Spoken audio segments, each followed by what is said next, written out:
Hey, what is going on, ladies and gents? This is Craig over here at Merchant Service Slayers. Got some solid content for you guys today. Before we get this party started off, if you can do us all a favor, please go ahead and click the like, share, subscribe buttons. Also ding that bell. That way you get notified every single time we come up with new content on here. So we can keep you guys informed on new things with the industry and just little tips and tricks to help you get better out there. Today, guys, I got a brand new topic for y'all. It's something I haven't covered yet. And I was talking about it with a couple of my sales team members, and I was like, why the hell haven't I done a video on this? So I was like, okay, well, let me talk about it.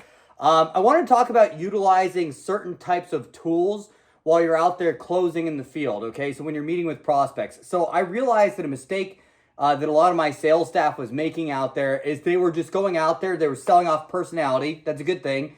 And they were also just, going out there and they're hitting mass numbers, also a good thing.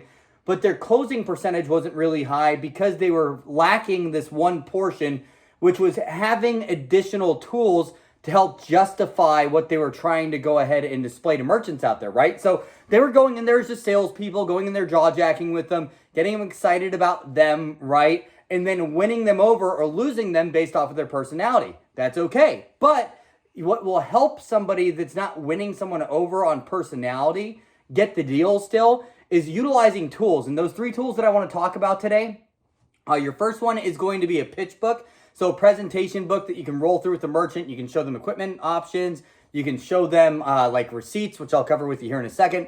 Different things, right? Another one is going to be third-party resources. So information that is not from the salesperson or from the sales organization, but from another organization that doesn't really have any skin in the game with how that outcome would actually go with the sale, right? So third-party information, and last but not least, a second voice. So if you're in an organization to where you have support staff that help you TO a deal or help you explain something to a merchant, that's another tool that I would 110% use if I was you guys and I was brand new out there in the field, okay? So let's cover this. First one, Pitchbook, all right? So let me tell you a little bit about us. Organization that we own is called Go Free Pay. Okay, we do strictly cash discounting, right? So in our Pitchbook, we talk about cash discounting a little bit. We show them different equipment options and stuff like that. But the reason why I like our Pitchbook is because in there, I have 3 different receipt options, okay? And I use this as my green light. Instead of being that corny used car salesperson that says, hey, if I could, would you? Could I earn your business today type of deal? I'll go through my presentation, right? I'm 75% of the way through my pitch. I'm now telling them exactly how our product works, how cash discounting works, all that stuff. And then I'm rolling through different receipt options. One of them is surcharging, and I tell them what they can and cannot do with that. One of them is going to be cash discounting, so the legitimate way of cash discounting to where the fee gets built into the line item, and then it gets subtracted off if someone pays with cash, shows an actual discount on the receipt. And then dual pricing to where it'll have a cash and a credit price built into the system, okay? So I show them these different receipt options, and I'll say, hey, Mr. and Mrs. Merchant, which way would you like your receipt to look? Would you like it to be the cash discounting option? Would you like it to be a surcharging option? Or would you like it to be dual pricing? Which one's best for your business? Okay. Now, if I did my job properly, they're going to turn around and say, you know what, Craig, what do you think? What should I do? Right? Or what does everyone else do normally? Another acceptable outcome here is they're going to say, hey, look, I'll go with the cash discounting one. Or they'll pick a receipt. They'll choose a receipt. Super important, right? Because then, bam, I got them now in the buying mood. I'm going to keep rolling through here and assuming the close, right? So that's one way that I utilize our Pitchbook and our sales agents utilize their Pitchbook to go ahead and, help them get deals out there. Instead of saying a corny like trial close, they just ask a simple question. Which way do you want your receipt to look, right? Or which package for equipment do you think would be best for you?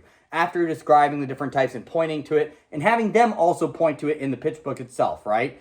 Another huge thing, third-party resources. This is something that I can't stress enough with newer salespeople out there. I would use all the data you can get from Google, right? Fancy new thing out there, I know. But go to Google, look up rules on surcharging, rules on cash discounting, benefits of cash discounting, benefits of surcharging, benefits of doing dual pricing, whatever it is, whatever you're selling out there, find articles from somebody else. Not you, not your organization, somebody else. Find someone else's information, utilize it in your presentation. This is something that will totally help you in getting buyer points up to where this person's now definitely going to be a buyer. They're excited talking to you because you're not the normal sales agent who's just going in there and peddling the information that the company has given them. You also did your due diligence, you did your research, and you found articles from third-party resources that help show, hey, look at, it's not just me saying this, it's not just my organization saying this, there's other companies out there, there's other, newspapers out there or other news groups out there that are going ahead and saying that this is beneficial, my program does this, that, and the other to help people out, this is why I sell this, and they're saying it, not just me, the salesperson, right? That's massive. You guys got to get that done. Last but not least, the second voice. The second voice is huge, and it's not because it's going to be, a better salesperson saying something better than you did or anything like that. So if you have like this ego to where I've been doing sales forever, I'm top dog out there, get that out of there. That's trash. You want to go ahead and make sure that you're utilizing a second voice, not because they're better than you are, but because it's someone that's reinforcing what you've probably already stated, okay? I can't tell you how many times to where I've had a brand new salesperson who went through our training. They also got Card Builder, and they went through our Card Builder course, and they say something identical to what I would say, and then I say the exact same thing when they get me on the line, and just because I said it, it closes the deal. Well, why did that happen? It's because you now have multiple people saying the exact same thing that are thousands of miles apart from each other, okay? They both say the same thing. It's well rehearsed. It's well scripted. It sounds like the company is on the same beat, the same rhythm, right? This is something that is true now. This isn't just some random salesperson saying some fly stuff out there. It's, hey, look at the guy over the phone just said the exact same thing in the exact same way. Wow, there might be something to this. They might actually know what they're talking about, right? If everyone is saying the exact same thing, well, guess what? There might be this, right? So that second voice is key for that right there, okay? The other reason is sometimes you got to save face. You don't want to be the individual that's the bad guy in a negotiation. You don't want to be the one in control of the price. So the power here is that it pushes you onto the side of the buyer, right?